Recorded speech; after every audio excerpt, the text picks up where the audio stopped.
अच्छा, तो आपको पता होना चाहिए कि ये अभी लोग कुछ मतलब मुझे गालें कर रहे हैं कब से कि वो कह रहे हैं कि हम ना आपका बहुत ही वेट कर रहे हैं और आपका इतना वेट कर कर के हम बहुत ही थक गए हैं। दरअसल बात ये है कि वो हमारे मतलब जगह पे आए हैं हुए हैं और उनका सामान पड़ा हुआ है। तो सुबह से मैंने उनको यही कहा है कि भाईजान आप वेट करें, आधे 3 घंटे के बाद मैं आता हूँ।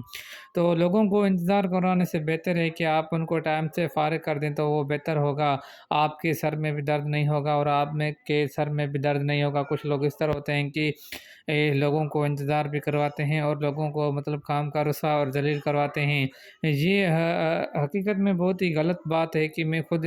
उन चीज़ों के खिलाफ़ होता हूँ कि वो मतलब हर चीज़ के अलावा कुछ न कुछ कहते रहते हैं कि उसके अलावा भी आपको पता होना चाहिए कि आइंदा के लिए मैं किसी से मतलब बात करता हूँ तो मैं उनको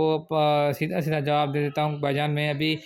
बिज़ी हूँ तो आप फ़िलहाल आप जाके कोई और काम करें, तो तब तक मैं फ्री हो के आपको कॉल करूँगा कि आप दोबारा आके अपना सामान ले